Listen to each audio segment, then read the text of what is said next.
Welcome to the podcast about investing in startups, where existing investors can learn how to get the best deal possible. And those that have never before invested in startups can learn the keys to success from the venture experts.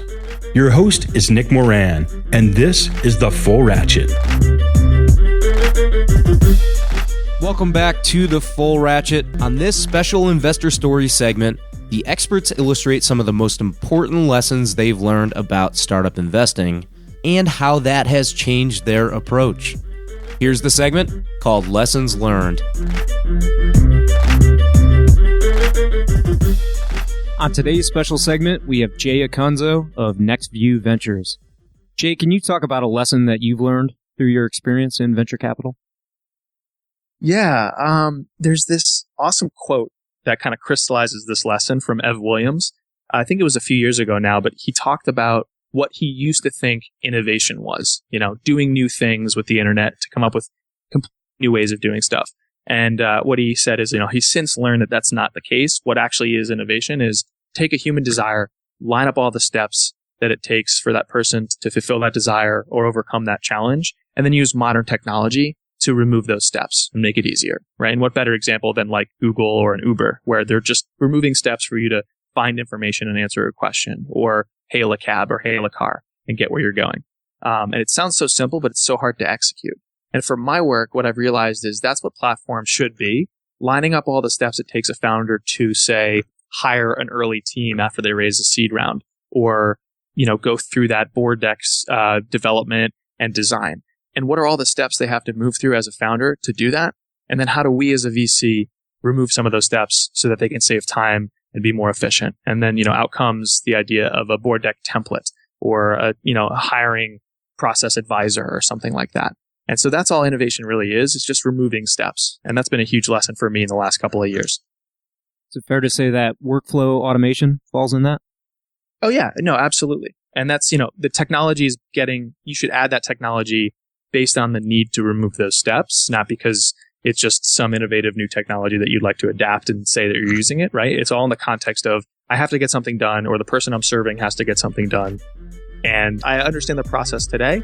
How can I make that process better or easier for them?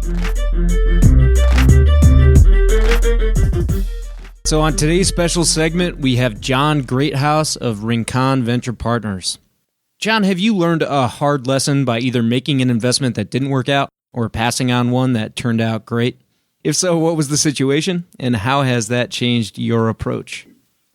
Yeah, maybe a little bit. So I just wrote an article, Why I Passed on Uber, and it's a long story, which I won't bore you with, but we were very fortunate and we are very fortunate to have an investor in our fund and a real friend of our fund who, I won't name him. He's now a senior executive at Uber. He wasn't at the time.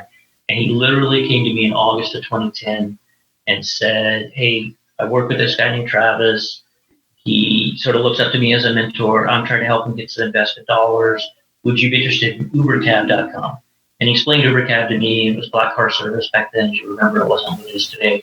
And I didn't, I really saw no future in it. And I remember having a very detailed conversation with him. And actually, he brought it up again because I checked my email in December. So Travis still hadn't closed his seed round. And he said, hey, I can't remember if I mentioned ubercab to you guys, but he's raising money and you want him in an intro. So what I learned, and of course I said no, because I'm a genius. Oh, no. Yeah. Dang. They'll never make it. But what I learned from that, it's funny to look back on it. And now that my buddy is at Uber, he's a super great guy. He's a senior executive there. He's doing a lot of interesting stuff. We laugh about it now. But what I learned from that is when you have someone that brings you a deal that you have years of history with. I mean, I knew the guy that brought me that deal probably 4 or 5 years, for the past 4 or 5 years. He was a successful serial entrepreneur in his own right. Travis was somebody that had worked with him, and he was sort of a mentor. I should have, on the face of it, just with that data, forget about ubercab and kind of all this weird changing in the world stuff. Just based on that alone, I should have said, you know what? I'm not sure that's a great deal, but since you're so excited about it, yeah, why don't I get on the phone with this guy? I should have done that. I don't know that I would have invested. Very likely I would have still felt that it wasn't a great deal. But to not even take a meeting or not even do a phone call when I've got a guy that's brought it up 3 different times over a series of months that was bad on me. That was my mistake. Yeah, the founder referrals are huge, right? Oh, and that's where most of ours come from. And if you look at our portfolio, the large majority are all people we either invested in or said no to. So remember, I told you the way we do diligence, it's not uncommon for us to help somebody land a customer or do something impactful in the early stages of the company. And they appreciate that. And so it's not uncommon for them to say, hey, I was talking to this guy. He's looking for money. I know we didn't end up working together, but I like the way you guys, reported yourselves. Would you be interested in taking an intro to this guy? And that happens all the time, which is wonderful. But I should have listened. It was a multi-billion-dollar opportunity. I knocked over the head a couple of times with it, and I didn't see it. So, hello. Sorry about that one, John.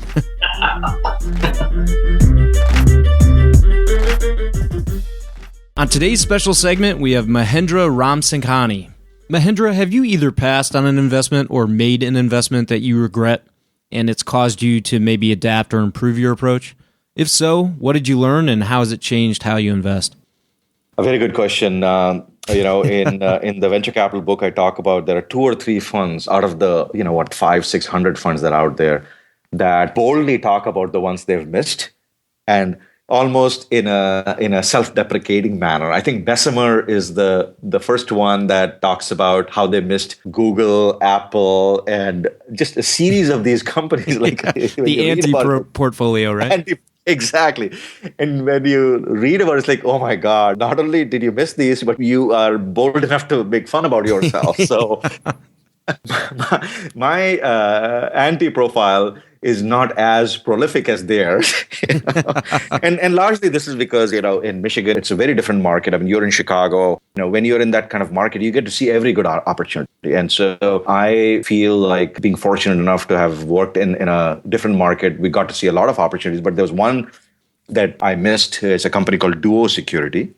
And in hindsight, it is just that my relationship with the founder was not that strong. So I don't think the founder felt important to take money from us. And that's one that I missed. Of course, I did send several messages to Doug, and all of them sort of probably got deleted very quickly. The lesson for myself is I should have tried harder to convince Doug that my money can be valuable. That is one that is in the Michigan market. There was another one here in the Bay Area called a company called Zero Secure. So I meet with his 2 founders. It's about a year and a half ago when I met them. And they were solving a problem that I felt had already been solved. There were 4 companies that all of them had raised like $20 to $50 million each in that same vertical. And so I met them twice, and then third time, I was still not able to figure out why is this going to be a meaningful player, because there are 3 or 4 potential giants in that space. And of course, 18 months later, they just got acquired by Palo Alto Networks. And I'm actually going to host an event with the founder so that I can publicly apologize to him and then ask about the lessons learned in this process.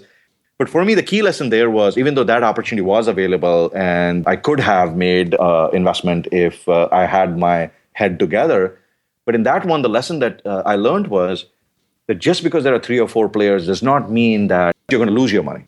You can still get a good outcome. So the investors that put in money, they got about 4 times the return in 18 months, which I would take any day. Yeah, me too. It's not 25 times, because when VCs look at the category killer, you're the first mover. So that is going to be a big deal, right? If you look at Fitbit, it was a category creator and then became a category killer. But in this case, there were already 3 or 4 other companies.